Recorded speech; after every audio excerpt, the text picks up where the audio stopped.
Hello everybody and welcome back. My name is Rob and today we are going to be painting some Trench Crusade. It has been a fair few months. In fact, it was the beginning of the year that I did a Trench Crusade tutorial and it was really popular, and it's really great to see that lots of people were using particularly the Hell Knight tutorial to create theirs. It was quick and effective.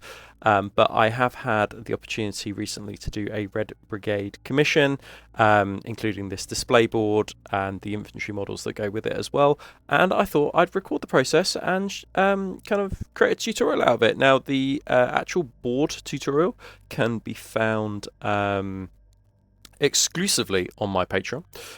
However, I'm going to give everybody the infantry tutorial. So if you want to know how to make the board, then you can head on over to Patreon for as little as £4. But hopefully this Red Brigade tutorial is also useful for you guys as well. So we are going to start off with a tan colour kind of all over our models. You could use a rattle can, you could use an airbrush, or whatever you want to do. And then I hit them directly from above with a white rattle can, just to zenithal prime them. Don't need any airbrushes, don't need to faff around with any of that for this tutorial today. And we're going to start off with creating our kind of like our tan colours. For our miniatures. Now, this is going to basically almost go entirely over the model, and if you do slip up and it goes over any armor parts, doesn't matter too much. Don't worry about it too much. Like, we can be pretty fast and quick and effective because it is such a light color. This is a combination of 4 different things. It's 9 parts speed paint medium, 3 parts brownish to decay, 2 parts malignant green, and 2 parts pastel yellow. I think for me, lots of this was about experimentation. Lots of this was about finding the right colors that I knew I wanted and then combining speed paints together. So although it might seem a little unusual that I'm kind of combining speed paints together, I've done the heavy lifting here, so you can just grab the paints if you want to do models exactly like this. If you've got an equivalent paint, or one that you like, or a similar color, just use that, right? But I've done the heavy lifting, so essentially you don't have to. I've done the experimentation here. But this goes over all the tan parts, so the underclothes, the trousers, everywhere like that, and this will be the base of our army. In fact, the red parts are going to be some of the last parts that we do, just because that red color is so strong. Right, next up we're going to move on to, I guess, the socks. I don't think you would technically call that, but the parts that are kind of around the shins, that look like wraps. And we're going to use 10 parts speed paint medium, 2 parts hardened leather, and 2 parts howling sand on this one. And I did want a distinction, and I think it's important that just so our models aren't just one entire beige color with a flash of red, although if you want to do that, that's perfectly okay. What I have tried to do is vary some of the materials, and so just using slightly different speed paints, similar in tones, I guess, but I've thinned this one right down. And as you can see as it's going on, it's just slightly different in tone. I think that's important. I guess I wanted the idea that the underclothing, the garments that he's actually wearing, the trench coat, like they are an obviously tan, whereas these were probably a beige color, but they've kind of got soiled and dirty over time. But this is, as I say, very, very thin. And again, if you just slip up, it goes on the boots. Don't worry about it. Right, we're going to use 5 parts speed paint medium, 5 parts hardened leather, and 5 parts gunner camo. Again, like, you might be asking, well, why didn't he just use gunner camo? I wanted, as I said, brown tones in this whole miniature. Like, looking at the trench board at the start, you could see kind of just the whole vibe I'm going for. And this just adds a little bit of vibrancy in that hardened leather. It's such a great colour, and one I come back to all the time, with lots of oranges within it. But it makes that kind of like perfect kind of overall kind of like cloak jacket that he's wearing, and it's really, really nice colour. And this is just one coat over this, and this is in a ratio of 1 to 1 to 1 essentially, but I kind of, when I was mixing, I just did it all 5 parts, and then at this part you do have to be a little bit more careful because it's such a dark concoction that we've created here, a dark mix, so just be a little bit more fine. It's slightly easier on the cloak just because of the nature of it. But yeah, as I say, it dries really, really nicely. If you want something a little darker, then just go in for a second coat, but I don't necessarily think that's necessary.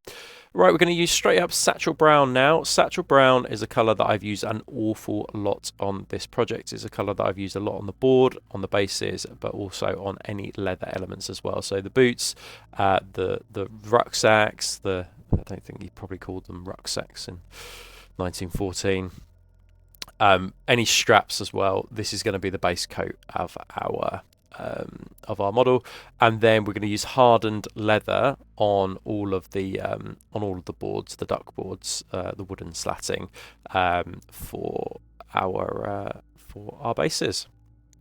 The duck boards were just 3D printed. Found a file online. I got a friend to print them off for me. I think they are Epic basing. I think that's where they are from. In fact, yeah, actually these definitely are Epic basing, but I did find a few bricks here and there that were just like scale modeling bricks, and put those on bases, which look pretty cool. You know, destroyed temples and churches and mosques and things like that in the Levant, in the Holy Land, and then the bases were completely covered with Satchel Brown as well. And again, this is just straight up Satchel Brown. You need a distinction between duck boards and the actual mud as well. Right, important bit, the red bits. So Blood Moon Red. This is a John Blanche paint. This one, it's a masterclass paint. You can get these now sold separately. So if you're wondering how to get it, that's fine. You can. You need 2 coats of this, and this is straight up Blood Moon Red. I didn't thin this with any speed paint medium at all, but it is important that you give it 2 coats. This is a really lovely color. It does have, I find, oranges in the highlights. That's perfectly okay, and in fact, that's exactly what my client was asking for as well. Kind of this, he showed me a kind of a reference picture, and I knew straight away this is the only color. Instead of using Blood Red, which I often use, Blood Moon Red was perfect for the tones that he wanted. And as you can see, this is kind of two coats over this area. And the benefit is that it kind of shades the model down just by virtue of the fact it's speed paint. So the metal parts are just painted with heavy metal, again one of the John Blanche paints. I think personally, given time, this will be the go-to kind of like dark paint for most miniature painters. Like, it's really versatile, it covers really effectively, it's really dark, it's really nice, really good acrylic paint. Like, if you haven't used it, like, this is one, basically. This has replaced all my dark metals now. Just because it's so useful. Yeah, really rate this one and worth checking out. But just give everything, all the silver elements, a base coat of that.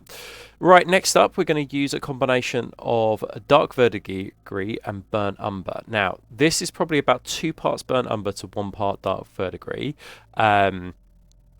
And it's just creating a browny, dirty, greenish, swampy mix over the model. I did not gloss the model because I'm not going to rub anything away. Basically, this is a very, very thin oil wash. It will stay in the cracks and the crevices, but I want these models to be dirty. So it's not like on Space Marine armor where I'm kind of wiping things away and I want to see the sick fades that I've created on my armor panels. Like, the whole point of this force is that they are literally in the trenches fighting on a day-to-day basis. Like, their life is religious war and religious zealotry, right? So I think that you don't need to worry about cleaning things away and cleaning things off here. The whole point is we want them to be dirty and grimy, and show that build up. But also, this just shades our model as well. So again, you know, no airbrushes are needed in this tutorial. This is not something that you'll need, and the oils are just going to do the tainting of the of all the armor and all the cloth as well. But we will add some further highlights in a bit. Right, next up, we're going to use Fiery Vermilion and Legendary Red, and we're going to use a sponge for this, and it's a teeny tiny makeup sponge, and it's just going to help us create those volumes. Now, this is a mix. This first one is a mix of Fiery Vermilion and Legendary Red. Those two combined. You could, if you want a softer transition, just start on Fiery Vermilion. All I'd say is that just be careful in this process. You won't be able to catch every single highlight. That's okay. You just want the most prominent ones, the ones that stick out. And because this is such a small makeup brush, you can see it in comparison to the size of my fingers there, because it's so small, it's actually quite accurate. Now, there were places I accidentally, but only 2 or 3 touch-ups on the entire kind of unit or the warband here. So you can be really, really accurate. But Fiery Vermilion plus Legendary Red here. and then just go around highlighting the volumes. You could stipple this on with a brush, but I just find that with a makeup brush it's just so much simpler. And there are lots of domed helmets on these Red Brigade miniatures, which work perfectly. And if you weren't doing like Red Brigade, it's the same sort of principle. If you were doing like blue armor or something, Blue Brigade, I don't know, if you're doing something like that, you know, using a makeup sponge for this kind of thing is perfect, particularly for armored kind of light heads, because it creates the volumes really, really nicely where the light is kind of shining on the model. Not that we've got kind of, we've created a bit of a zenithal with that white highlight, but you know, we just want those bits to be the main focus. After this, we're going to then go straight to Legendary Wretch, which is kind of like an orangey tone, right? It's just got kind of orange tones within it, and then these are just done in the toppest specular highlights, and just you can just see them being a little bit more delicate here, right at the top of the armor, but it's a really nice highlight for this Blood Moon red. It works really, really effectively, and is a really nice one on top of that Fire Vermilion colour. Fire Vermilion is a John Blanche paint. It's a masterclass paint, but again, these are sold separately now, so you can grab them separately. I got some transfers from Scumbag Miniatures as well, which were kind of had some religious kind of iconography, and just put those on the bigger shoulder pads, which look pretty good. Although they took a while to set, longer than most transfers.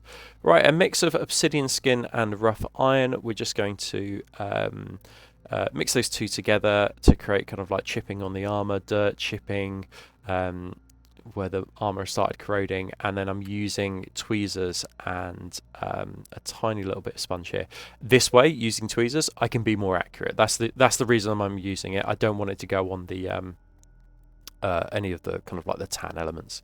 Right, what I didn't say before, which I don't think I recorded it, was that when I was doing all the kind of like base coating, I did a combination of rough iron and true copper as a base coat for the coppery elements, and then added the ores onto them. What you can see me doing here, just with true copper, is just giving some very, very rough highlights to these elements here. Now, you don't need to go over the top of this. They don't need to be pristine at all. Like, just look at the model; it's like totally battered. So it would be completely inappropriate that we had really pristine kind of metallics on it, right? And actually, we're going to add loads of verdigris onto these a little bit later. That means that lots of this is just going to get covered up. I suppose the reason I'm doing this, though, is just to highlight those volumes, just to create a bit of a focus on these areas, because we are going to drench them in verdigris a little bit later. So it is worth taking the time just to highlight them, just to bring a little bit of luster back to them. I don't bother doing this with the silvers, because the silvers I see as much more corroded, much more dirty. They've completely lost their luster. So we won't highlight the silvers anyway, but these parts here I thought were important to do. Right, next up, we're going to use a combination of Dorado skin and burnt turf.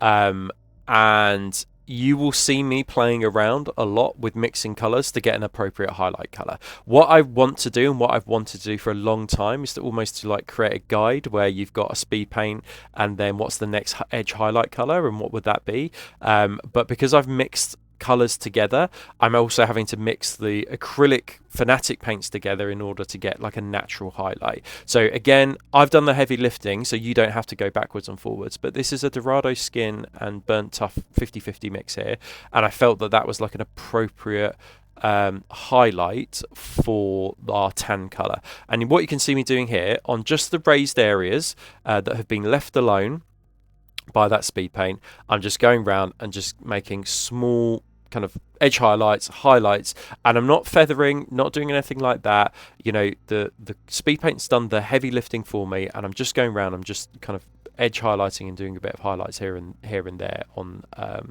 these. And at a distance, these highlights do make a big difference, I think, and it just makes the whole piece pop.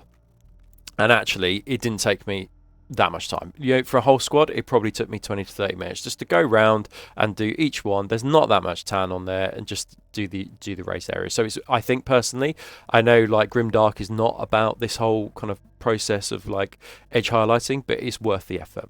Right, next up, I use Camouflage Green, Necrotic Flesh, and Wasteland Clay. and a combination of all three of those mixed together. However, I would advise, looking back on the footage, just use olive drab, because it's basically the colour that was that I created there. Use a 50-50 of olive drab and wasteland clay. The colours are slightly lighter than they appear on those hexes there. You can see how light that those are when they go down on the model. But that combination of olive drab and wasteland clay will get you to the nice highlight colour that you want for your green camouflage cloaks. It looks quite light, but again, it does make a big difference. At a distance, you've seen the photos. At a distance, it makes the whole model pop off it. You don't have to do this, of course, but I think the extra time and investment, as I say, is probably worth it. Paratrooper tan, no mixing here. Really simple, really easy. Anything that's satchel brown, any leather elements, we just do a little bit of highlighting with Paratrooper tan. It is the perfect colour to edge highlight this with. It's super efficient. This hit something, paint it white, hit it with satchel brown, and then do some edge highlights with Paratrooper tan. Like if you're looking to do like Space Marine leathers, or if you've got lots of leather on some models, whatever it might be, whatever game system, this is like just such an efficient way to do it, and is one that I use on commissions, I use on army painting, I use on my own stuff. It's really, really simple, but as I say, it is worth it.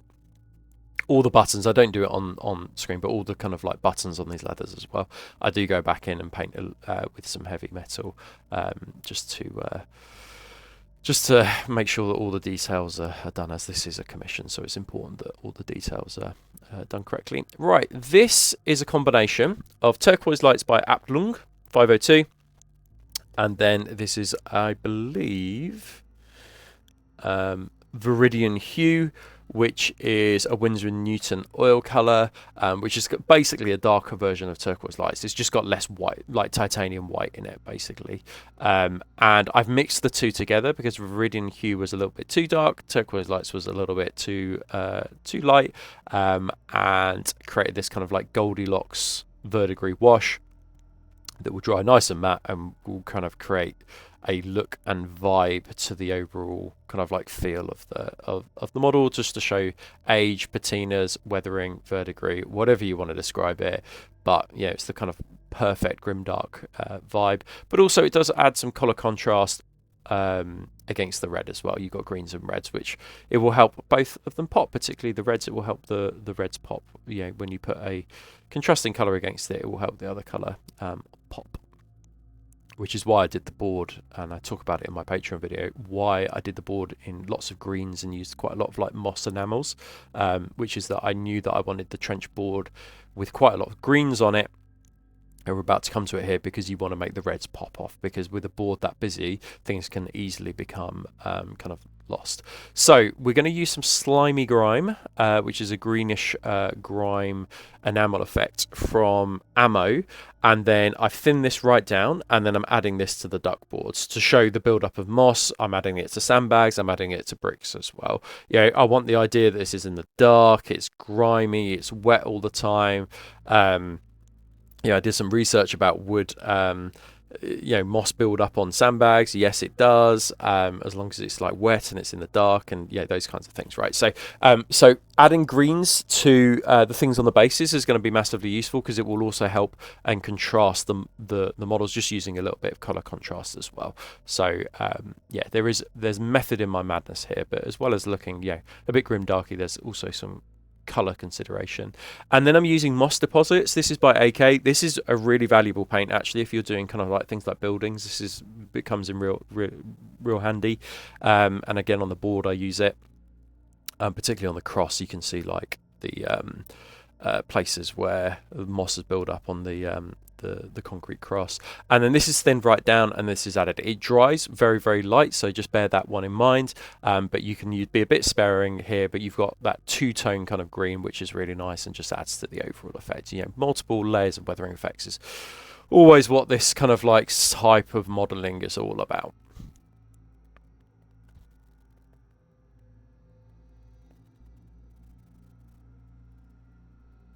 Right, next up, we're going to use Summer Curse Earth and Fresh Mud, and you can mix these two together straight in the pot. You don't need to thin them.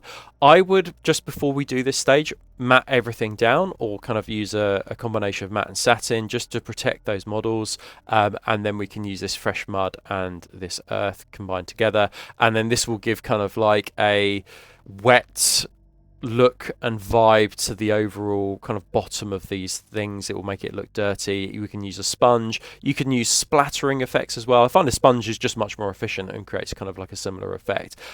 Splattering effects is fine, but you have a lot less control, and it might end up on places that you don't want it to end up on. So using a sponge, you have a bit more control here.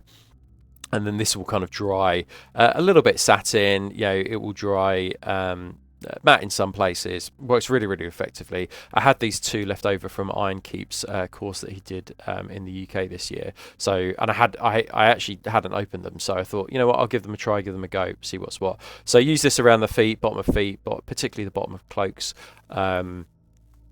But I think I would do this after you have done your kind of like matte varnishes, just to protect everything. And then finally, we're going to use some dry blood. Don't want to use fresh blood. I want the idea that it's kind of it's a little less, it's darker, a little less glossy, this one. I just want the idea, of course, that the blood has dried, it's encrusted on lots of these things, it's caught in that barbed wire. So rather than using fresh blood, I'd highly recommend using the dry blood. And it's just another pop of red on the model as well.